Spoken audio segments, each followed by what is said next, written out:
Parece que o tempo passa e a arbitragem continua a mesma coisa, a mesma porcaria. Hoje a gente vai falar um pouquinho sobre os erros de arbitragem, mas não vamos ficar focando no que aconteceu, no que já passou, e sim vamos tentar trazer, tentar focar, pensar em métricas, em melhorias, porque, como eu falei no vídeo de ontem, Samir, não adianta ficar mudando o calendário, ficar mudando roupagem de campeonato, alterando data, gerando pecha de descanso para jogador, trazendo impedimento semiautomático, mudando o carro de corrida se o piloto não sabe dirigir.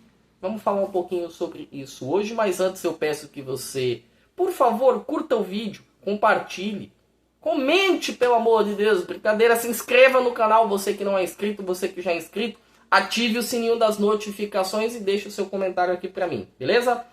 Mas ontem, não vou ficar repetitivo porque eu já falei muito sobre a péssima arbitragem de Ramon Abate Abel ontem, mas ontem nós tivemos o derby. Você que não está em Marte, você que não está em outra galáxia, que não está em Saturno, você está vendo as mídias comunicativas, as mídias sociais, o TikTok, seja lá o que você utiliza para se utilizar e se pautar com as informações do seu dia a dia, que o bicho está pegando para a arbitragem brasileira. Que o choque rei de ontem, né, São Paulo e Palmeiras de ontem, ele teve uma participação efetiva e negativa da arbitragem. Foi extremamente negativa, tá bom? Palmeiras não tem nada a ver com isso, ganhou o jogo, foi muito bem.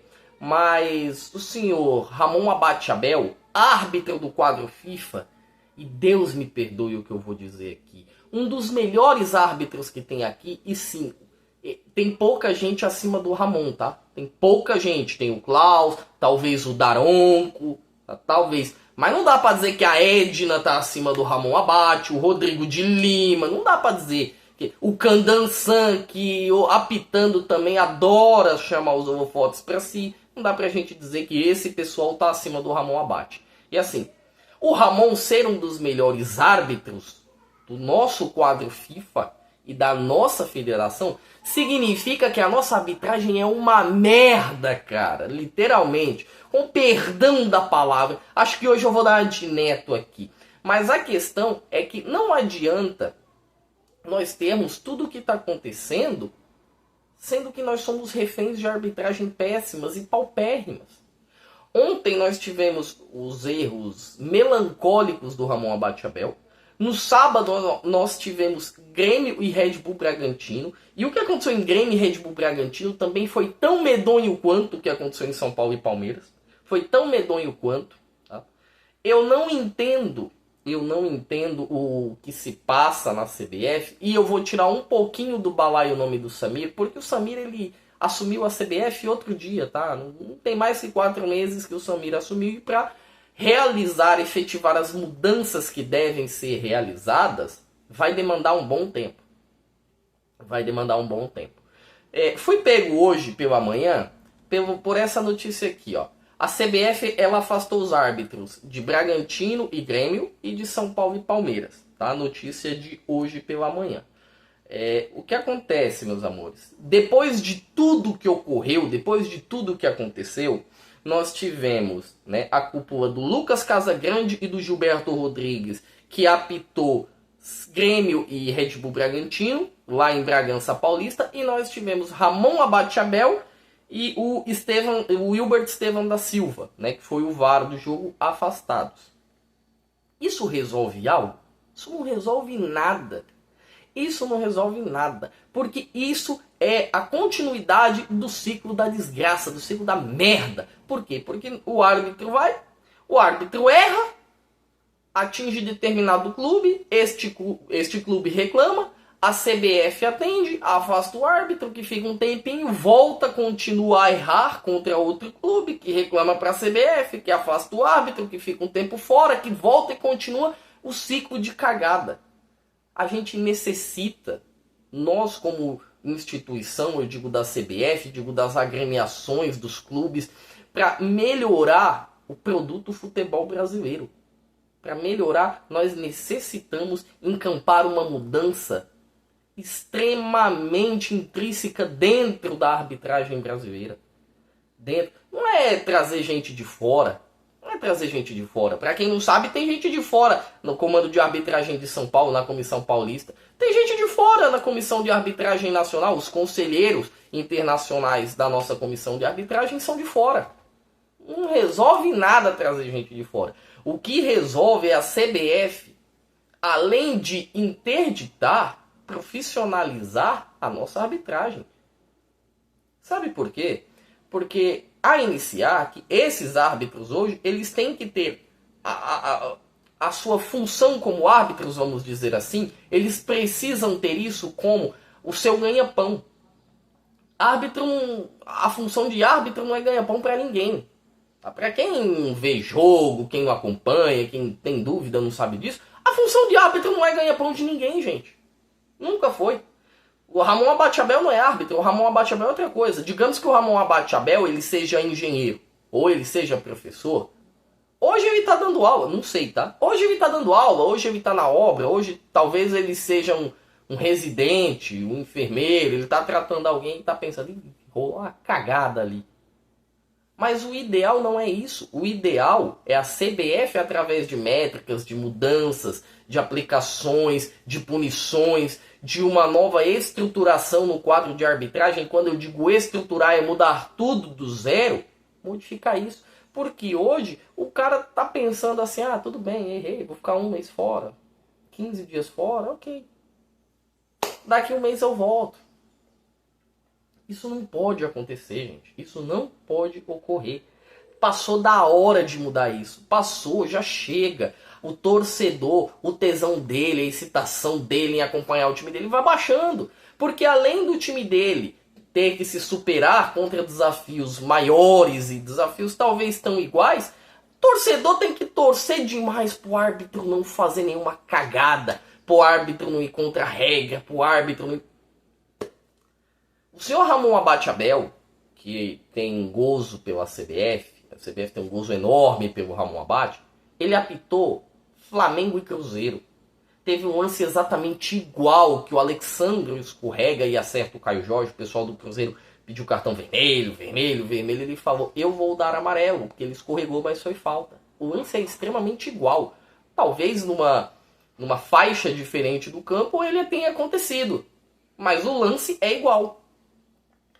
E o Ramon Abate, e aí é uma crítica minha, por mais que eu considere ele um dos melhores árbitros que nós temos, mesmo ele sendo extremamente limitado, Ramon Abate não serve para jogo grande. Ramon Abate não serve para derby, não serve para Fla-Flu, não serve para Choque Rei, não serve para Botafogo e Flamengo, não serve para Grenal, não serve para Clássico de Minas, para Bahia e Vitória. Ramon Abate não serve para esse tipo de jogo, porque o Ramon Abate ele não consegue tomar o comando do jogo para si.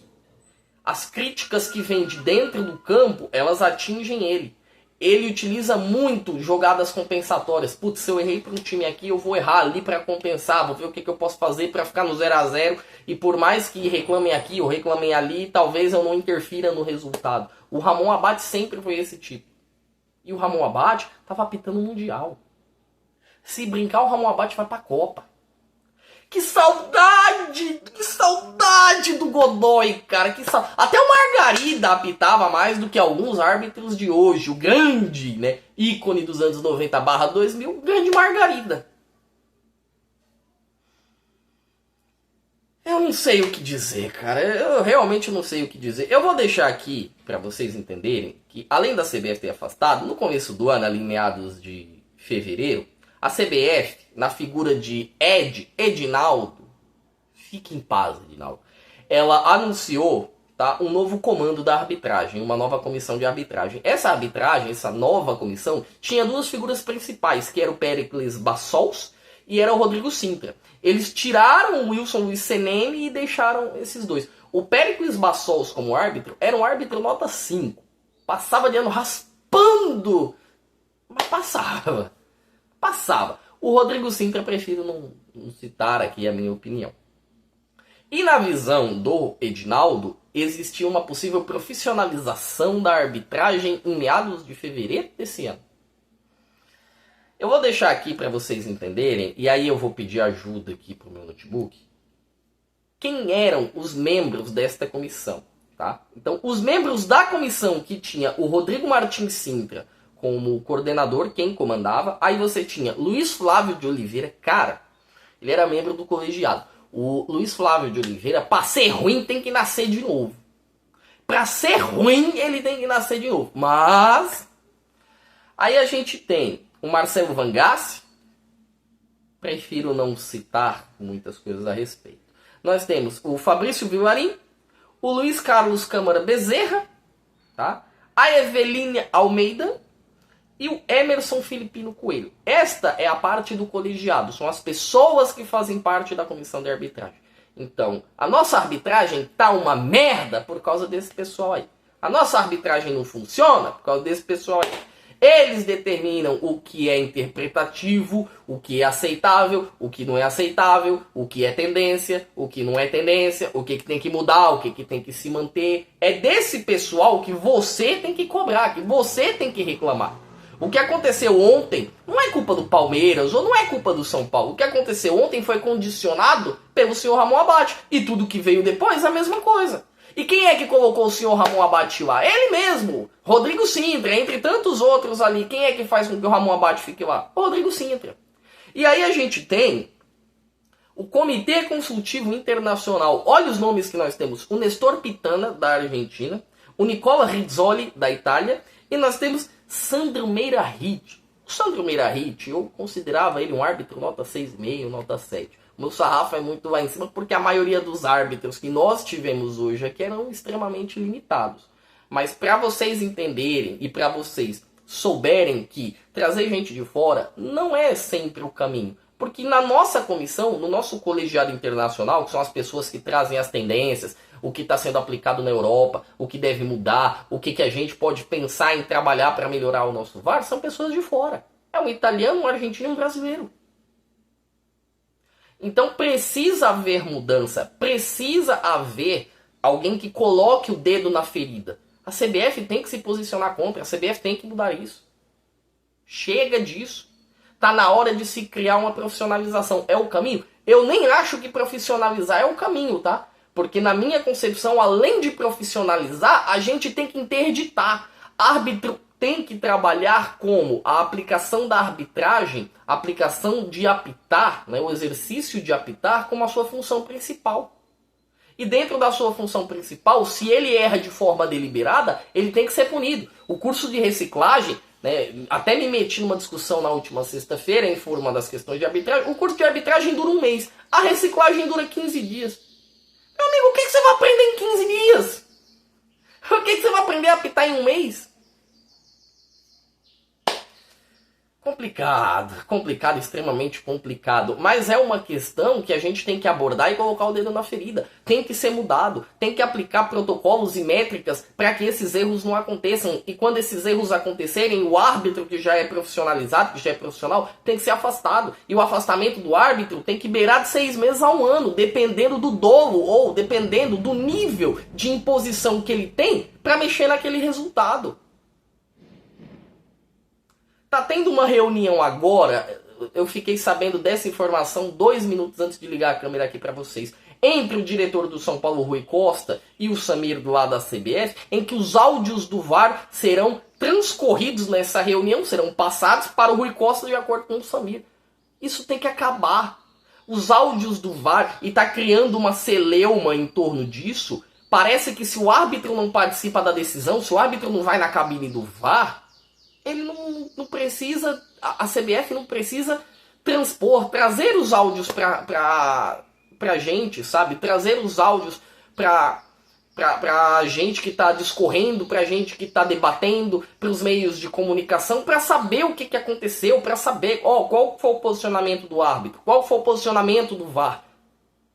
O VAR não é uma ferramenta ruim não, tá galera? O VAR é uma ótima ferramenta, o VAR é um carro de corrida. Só que botaram um macaco para pilotar. Botaram um macaco. Pra não acontecer, né, de eu ser mal interpretado, eu vou até trocar a analogia. Porque o que tá tendo de gente que interpreta a gente mal é brincadeira. A gente tem um carro e botaram um tamanduá para pilotar. É a a mesma coisa, o Elon Musk chega e me dá um avião, você vai pra qualquer lugar do mundo, Fernando, qualquer um. Beleza, me dá o piloto. Me dá o piloto. Se você não me dá o piloto, o avião não sai do chão. Eu não sei pilotar. É isso. A gente trouxe uma baita de uma ferramenta que tem uso, que vai melhorar e que já faz ótimas mudanças aqui dentro do cenário nacional, só que a gente não tem pessoas capacitadas para usar. Não existe gente capacitada para usar o VAR. E isso é o fim do mundo.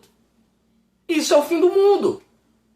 E aí cai na celeuma daquelas pessoas e daquela narrativa que é criada por até gente da imprensa. Não, mas o VAR é uma ferramenta ruim, tem que resetar o VAR, tem que cancelar. Eu concordo que tem que resetar o VAR, que tem que ser utilizado da maneira como é utilizado na Europa. Eu concordo que muitas coisas têm que ser mudadas. E aí vai a minha pancada. Não adianta a CBF ficar mudando roupagem de calendário, ficar mudando calendário, ficar mudando data, ficar mudando coisa. Impedimento semiautomático. Sabe o que, é que o impedimento semiautomático resolveria dos jogos que aconteceu? Os problemas de arbitragem entre São Paulo e Palmeiras, Grêmio e Bragantino? Nada. Não resolveria nada. Então, ou se resolve, ou se melhora, ou então vai ficar nessa papagaiada pro resto da vida. E o campeonato perdendo cada vez mais valor. O campeonato perde valor. Imagine se o São Paulo deixa de ir para uma Libertadores por causa de 2 pontos que aconteceram por conta de talvez, se pelo erro do Ramon Abate, este pênalti que o Luciano bateria fosse gol. E se o Palmeiras for campeão por 1 ponto a mais, que foi exatamente nesse jogo? E se o Bragantino cai no fim do ano, se o Grêmio cai no fim do ano por conta do pênalti que deram contra ele, aquele pênalti inexistente que não existiu? E se o Sport cai no fim do ano por conta de 2 pontos, que foram os 2 pontos da vitória do que aconteceu na quarta-feira, que eu trouxe aqui no vídeo da última quinta-feira?